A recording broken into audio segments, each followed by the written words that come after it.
Las 12:30 del mediodía, con cara de cierta felicidad, ya tenemos sentado en nuestros estudios a Markel Olano, candidato a diputado general por el PNV. ¿Qué tal, Markel, eguerdión? Gracias, estoy bien, sí. Zorionak, lo primero de todo, ¿eh? Sí. Bueno, ha tenido una semana para estudiar bien los resultados, para analizar ese vuelco electoral en las urnas y sobre lo ocurrido en Guipúzcoa. Queremos en primer lugar que escuche lo que nos pregunta un chaval de cuarto de primaria. Hola, soy Asir Guarceburu, tengo 10 años y vengo del colegio Santa Teresa. Mi pregunta es, ¿qué crees que ha cambiado en Guipúzcoa para haber conseguido tantos votos? Pues eso, que tuvimos la visita de un colegio, del Colegio Santa Teresa en concreto, y pedimos a algunos chavales que nos hicieran preguntas para quien parece que va a ser el nuevo diputado general de Guipúzcoa. ¿Qué ha pasado en Guipúzcoa? Es además un chaval de 10 años, pero que hace la pregunta del Miñón. Yo creo que es una lección que nosotros debemos analizar muy bien y debemos sacar unas conclusiones que sean acertadas, porque cuando se produce un vuelco de estos, uno puede tener la tendencia a escurrir el bulto, de decir, bueno, no es mi responsabilidad, no tengo que cambiar nada de lo que ha pasado aquí y de mi comportamiento pasado. Y yo creo que un vuelco lo que realmente suele traer en política es un mensaje. Es un mensaje de la gente y entiendo que ese mensaje puede ser interpretado de un modo diferente, pero lo que sí está claro es que la gente no estaba de acuerdo con el modo de hacer política en Guipúzcoa y que tenemos que cambiar ese modo de hacer política en muchos aspectos, pero yo creo que hay dos elementos que han cambiado en Guipúzcoa. Primer elemento, a partir de ahora la Diputación no va a imponer sus planteamientos a incluso una mayoría de la oposición o una mayoría de la sociedad. Eso en primer lugar. Y segundo, esa imposición que muchas veces nos ha llevado al bloqueo se va a transformar en una dinámica de colaboración que nos va a llevar a despejar las cuestiones fundamentales del territorio. Luego, superando la imposición, colaboración y superando el bloqueo, impulsar los retos fundamentales que tiene Guipúzcoa. ¿Ha sido un gobierno marcado por la imposición, el de H. Bildu? Es cierto que en este momento toca un poco hacer una valoración, pero yo tampoco me quiero perder demasiado en esa valoración, porque ya la hicimos durante toda la legislatura y luego además muy intensamente en la propia campaña electoral. Y la gente llegó a las elecciones con dos modelos claramente expuestos y la gente ha optado. Yo tengo muy claro que, a pesar de que la izquierda abertzale pueda decir que su modelo no era ese, la gente ha tenido esa percepción. Es decir, es muy importante analizar, porque en las elecciones la gente funciona por sensaciones y por percepciones. Igual no tiene una construcción intelectual o muy grande, pero sí es cierto que la gente que igual no sigue día a día la política sí tiene una percepción de cómo nos comportamos cada cual, ¿no? Y esa sensación es la que se ha plasmado luego en las elecciones. Señor Olano, han sido 4 años en la oposición después de haber gobernado Guipúzcoa otros 4. ¿Ese paso por la oposición le ha hecho ver las cosas de manera diferente? Sí. Es cierto. Además han sido 4 años en los que en general en nuestro entorno la política se ha transformado bastante. Han surgido nuevos agentes políticos y la gente, yo creo que el nivel de exigencia que tiene para con la clase política se ha modificado. Antes teníamos seguramente una gente en una calle muy alejada de la política. Ahora ya la gente se implica más, exige más y pide cambios. Y en la medida en que no transites hacia esos cambios, que tienen que ver con lo que antes he apuntado, pues luego la gente directamente te quita su apoyo y punto, y se lo da a otro. Eso es lo que ha pasado a nuestro alrededor, y entiendo que en Guipúzcoa, yo ayer mismo y antes de ayer, dándole una vuelta un poco al tema, que le he dado muchas, decía, tenemos un gran privilegio en Guipúzcoa. Es el hecho de que un partido como el Partido Nacionalista Vasco, que es un partido clásico, ha tenido, en este contexto tan agitado, ha tenido un apoyo social muy importante. Yo creo que eso, evidentemente, por un lado, es un mensaje de que no lo hemos hecho mal, pero también es cierto que también es un mensaje de exigencia, de que tenemos que hacerlo mucho mejor. Y el nuevo modo de hacer política, de acercamiento con la gente, va a ser seguramente el caballo de batalla de esta legislatura. Yo no quiero que dentro de 4 años la gente diga, estos lo han hecho tan mal como los anteriores, todos son lo mismo. Y evidentemente la gente puede tener esa tentación, pero yo estoy convencido de que 4 años más tarde, dentro de 4 años, por lo menos lo vamos a intentar con todo nuestro empeño y con toda nuestra capacidad. Es curioso, decía usted, hace 4 años la calle estaba alejada de la política y los políticos estaban alejados de la calle. Evidentemente, la gente estaba alejada de la política porque la política estaba alejada de la calle. Eso yo lo tengo muy claro. Y teníamos un modo de hacer política clásico que al final residía sobre todo en la representación política. Tú eras elegido durante las elecciones y luego en los 4 años siguientes te dedicabas en cuerpo y alma a desarrollar tu programa, pero sin dar cuentas a la gente de lo que estabas haciendo. Es decir, si tú tienes 24 horas y te dedicas las 24 horas a gestionar, evidentemente puedes hacer una gestión buena. Pero si no comunicas lo que estás haciendo a la gente y si no lo compartes, que yo creo que es más importante que comunicar, compartir con la gente lo que estás haciendo, testarlo con ellos y además plantearle colaboración, si no haces eso, pues el alejamiento se produce y cada vez mayor. Y entiendo que hace 4 años estábamos gestionando un alejamiento. Yo siempre decía que la política estaba muy alejada de la ciudadanía y tal. Era un discurso de hace 8, 7, toda la legislatura de 2007 a 2011 desarrollamos esa lectura política. Pero se ha producido un cambio y la gente en este momento ya es activa políticamente, se implica más. Nosotros hemos visto en la calle esta campaña electoral que muchos se posicionaban de un modo activo a favor de un cambio en Guipúzcoa. No lo abordaban desde la indiferencia, lo abordaban desde la implicación personal. Había mucha gente que nos decía, ¿qué puedo hacer? Y nosotros contestábamos, bueno, pues mójate tú y moja a todo a tu alrededor. O sea, implica a todos para que se produzca un cambio, porque quedarse en casa, evidentemente, perpetúa la situación que nosotros consideramos que es mala, ¿no? Entonces, en ese aspecto, yo creo que es lo positivo, conseguir que la gente se implique cada vez más en el ámbito de la política. Igual no en un partido político, porque eso la gente tiene que tomar sus decisiones, pero sí es cierto que en el ámbito de la política, que nos concierne a todos, la gente cada vez tiene más claro que se tiene que implicar para conseguir cambios. Y si no se implica, pues al final nos mantendremos en lo mismo. En las próximas semanas tendremos nuevo diputado general. Todo apunta a que será usted quien vaya a presidir el gobierno foral. ¿Espera contar con más apoyos que los de su propio partido en la sesión de investidura? Espero que sí. A la hora de formar gobierno. Claro, para mí, siendo eso importante, es mucho más importante que logremos una mayoría de junteros, mayoría absoluta de junteros, en todos aquellos temas que para Guipúzcoa son relevantes. Antes hemos citado algunos, pero evidentemente la gestión de las basuras, el tema económico, las políticas sociales, las infraestructuras, la financiación de carreteras, en todo eso, en todos esos temas en los que Guipúzcoa ha caído en un bloqueo muy importante, en una parálisis, necesitamos un apoyo parlamentario suficiente para impulsar cada uno de ellos. Es decir, yo no quiero arrancar la legislatura sin tener el compromiso de la mayoría de los junteros del territorio para impulsar los retos que tiene Guipúzcoa. Y en la medida en que eso lo consigamos, todo lo demás, los apoyos en juntas, incluso la propia conformación del gobierno, vendrá de suyo. Pero en principio lo que yo considero más importante es que no repitamos un escenario de bloqueo como el que hemos vivido este año. O sea, más importante una mayoría absoluta en juntas que un gobierno mayoritario.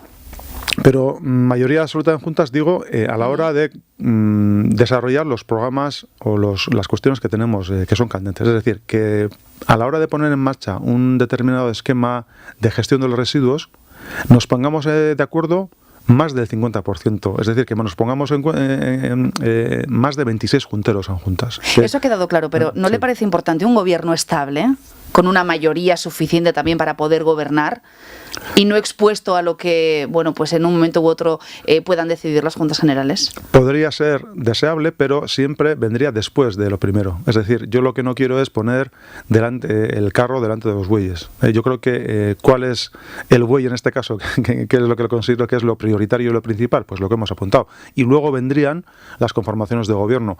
Y entiendo que en todo ese esquema hay pros y contras. No, yo he vivido, por ejemplo, unas Juntas Generales en las que nosotros teníamos un gobierno mayoritario pero sin mayoría absoluta, y eso evidentemente pues en la medida en que el conjunto de la oposición se aúne acaba gobernando la oposición. Efectivamente, nosotros teníamos teníamos a un partido Amaica Bate dentro del gobierno, y eso evidentemente ese apoyo da un soporte importante. Creo que esta semana inicia la ronda de conversaciones con el resto de formaciones políticas. ¿Qué espera de ellas? ¿Y a qué puerta va a llamar primero? La puerta, simplemente por, digamos, respeto institucional y democrático, pues iremos de mayor a menor. y al primero que le llamaré será a Xabier Olano. Ya estuve hablando con él la semana pasada para ya cerrar la agenda, y esta semana estaremos de mayor a menor con todos los grupos políticos. Empezaré con Xabier Olano, luego con Denis Itxaso, y luego con Juancho Iturria, y luego pues con Juan Carlos Cano. Serían los 4 responsables que en este momento pues quedan por detrás del Partido Nacionalista Vasco en número de junteros. ¿Cuándo empieza esa ronda? Pues esta semana. Estamos todavía cerrando las agendas, pero esta semana. Entiendo que para el viernes ya se habrá celebrado ya toda la ronda. ¿Y qué espera de esa ronda? Es posible que me repita un poco, pero lo cierto es que yo lo que quiero es... Pero una mayoría en juntas. Comenzar las juntas con una determinación, es decir, que estos meses antes de las Navidades tengamos ya muy claro qué va a avanzar en Guipúzcoa, cómo va a avanzar en Guipúzcoa y con qué apoyos se va a producir todo eso. Es decir, que tengamos ya la legislatura atada desde el punto de vista estratégico para los otros 4 años. Y eso yo tengo muy claro que si no se produce durante estos primeros meses, incluso estas semanas, no se va a producir.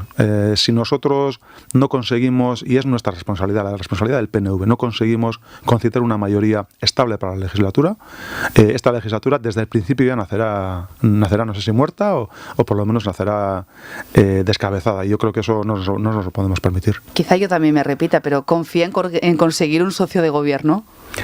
No sería, yo creo que sería deseable. Lo que pasa es que tenemos que tener primero un contacto programático muy intenso para eso. Yo creo que además a la gente no le gusta que andemos hablando de puestos, de quién va a participar y no. Yo creo que a la gente le importa mucho más el trazo grueso, a qué nos vamos a dedicar en el futuro. Y entiendo que es posible que luego en la negociación partidista entre los partidos pues hay cosas que hay que hacer y que hay que pactar y hay que desarrollar, pero yo creo que el punto primero, el de que vamos a poner en marcha Guipúzcoa va a avanzar esta legislatura, además de un modo muy significativo, muy relevante. Ese es el mandato de la gente y ese es lo que vamos a poner en marcha nosotros.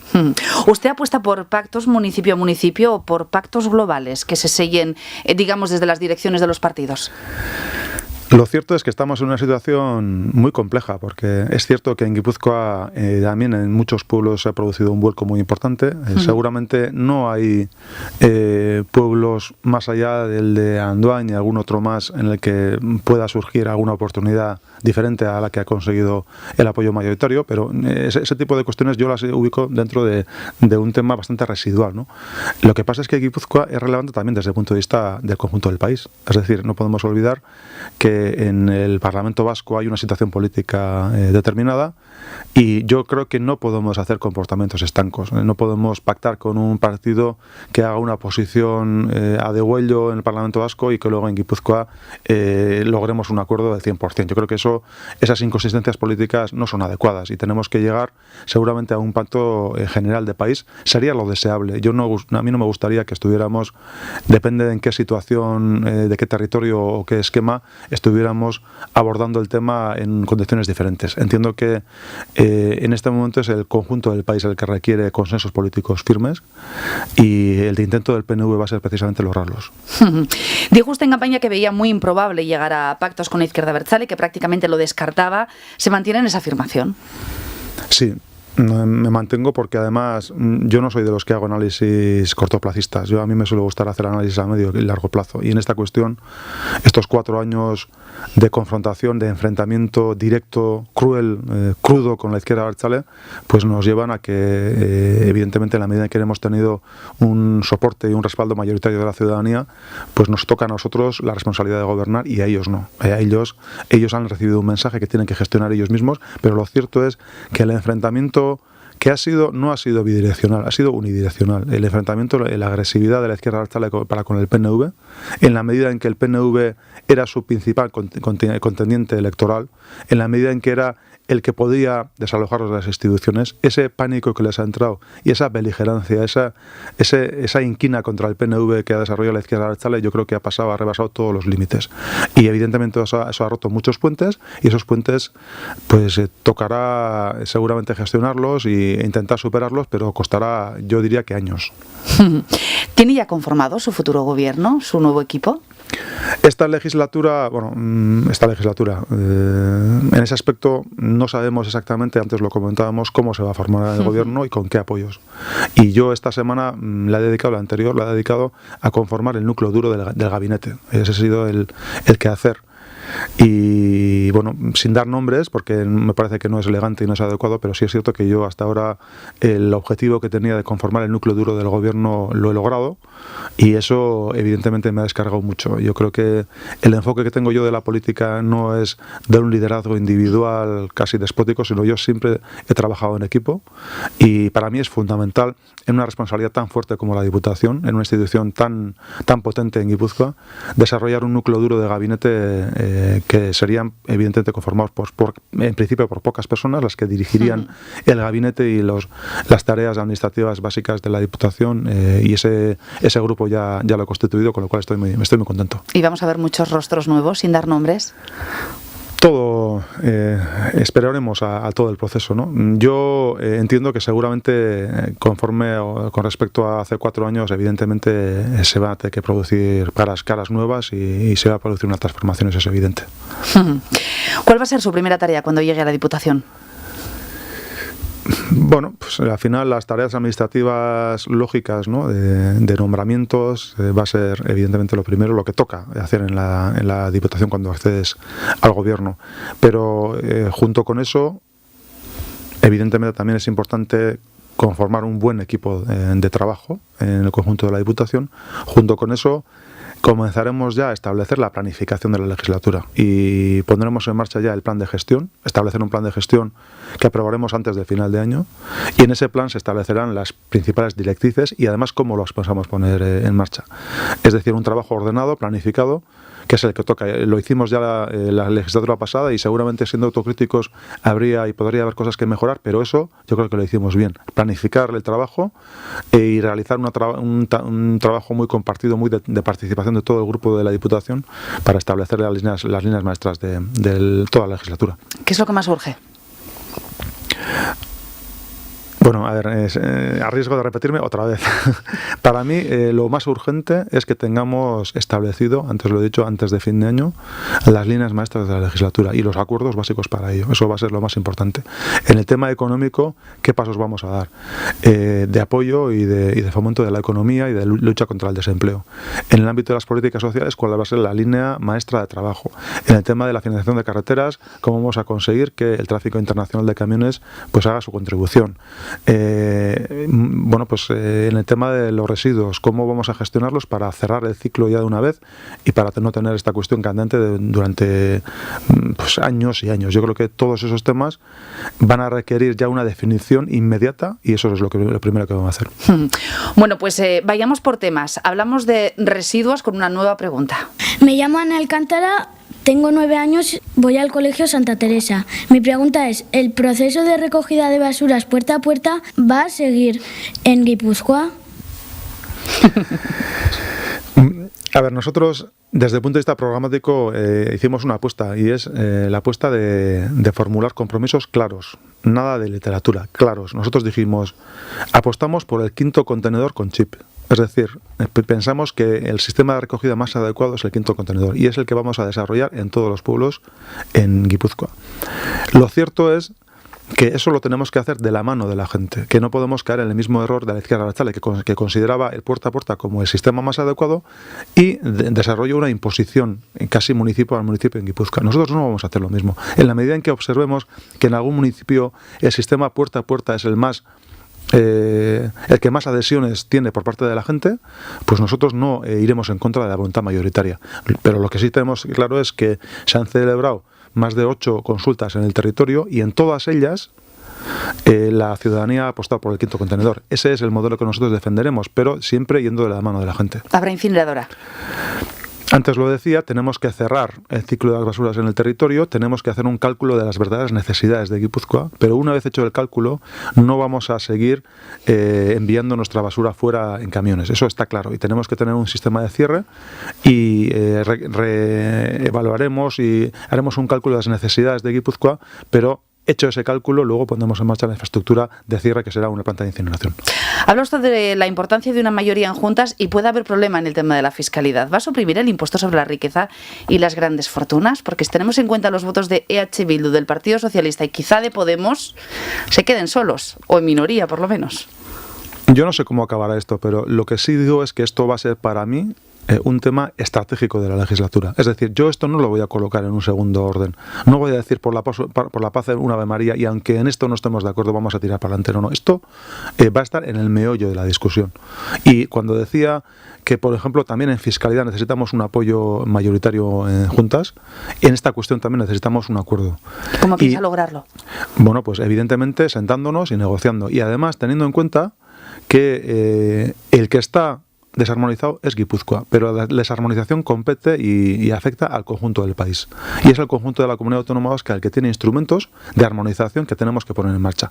Y seguramente va a tener que ser un pacto general en el conjunto de la comunidad autónoma vasca para que Guipúzcoa no continúe en su situación de desarmonización y de injusticia para con las industrias del territorio. Yo creo que esa situación yo no la voy a admitir y evidentemente yo no voy a imponer una posición, pero sí voy a activar esta cuestión como una de las prioritarias de Guipúzcoa. Y además entiendo que también tendrá que tener su enfoque nacional, de conjunto del país, porque pienso que una Guipúzcoa que tiene a su estructura industrial discriminada y en situación de, digamos, de falta de competitividad, eso afecta también al conjunto del país. Entiendo que usted aboga por suprimir ese impuesto. Yo hablaba más de armonizarlo con el resto de territorios vascos. Yo creo que en este momento Guipúzcoa tiene esa desarmonización y el paso siguiente sería entablar negociaciones políticas generales para que tengamos un enfoque político bien encerrado y luego, evidentemente, entre el conjunto de las instituciones llegar a un acuerdo. Peajes. Dijo usted en campaña que grabaría los vehículos pesados extranjeros en la N1. Yo lo que decía era que tenía que establecerse un sistema de cobro a los camiones en tránsito por Guipúzcoa. Es decir, yo tampoco hablo de la nacionalidad de esos camiones, sino los camiones que están transitando por Guipúzcoa tienen que hacer su contribución. Y en este momento no lo están haciendo, porque mayoritariamente muchos de ellos, la gran mayoría, van por la N1 y la N1 no tiene un sistema de cobro. Nosotros formulamos la decisión programática de establecer ese sistema de cobro y evidentemente eso también habrá que acordarlo con una visión mayoritaria en juntas. Pero ha sido uno de los grandes fracasos de esta legislatura. La incapacidad que teníamos para que el tráfico en gran medida internacional en tránsito por Guipúzcoa hiciera su contribución. Hablemos del caso Bidegui. La sociedad guipuzcoana no les ha penalizado en las urnas, pese a esa reprobación política en juntas. ¿Podríamos encontrarnos con un diputado general acusado en firme por los tribunales o ni se le pasa por la cabeza? No tenemos esa acusación por parte de los tribunales, en principio directamente. Es cierto que desde el punto de vista de la gestión política sí, es decir, responsables políticos sí, no directamente imputados, ¿no? Y por eso decía que al final eso hay que diferenciarlo, pero en todo caso nosotros en este momento ya esta cuestión está exclusivamente en manos de los tribunales y yo creo que eso es positivo porque hasta ahora hubo un intento de linchamiento político en esta cuestión y un aprovechamiento electoral que, como tú bien apuntabas, pues al final ha resultado un fiasco muy importante. La gente no ha caído en ese relato, pero bueno, estaremos a la espera de cuál es la decisión de los tribunales, siempre desde la certeza y desde el convencimiento de que esta es una falsa acusación. No se ve usted sentado en el banquillo, ¿no? No, quiere decir que no hay ni un intento en ese aspecto, pero desde el punto de vista político, evidentemente, soy el primer interesado en que esto se esclarezca y se esclarezca realmente cuál es la estrategia de fondo que ha habido. Oiga, la polémica y la sospecha han saltado estos días en Madrid tras la denuncia que ha hecho Comisiones Obreras por la destrucción masiva de documentos que ha llevado a cabo el Ayuntamiento madrileño. Me gustaría preguntarle por este asunto y por si teme que se pudiera repetir en algunos municipios del territorio de Guipúzcoa.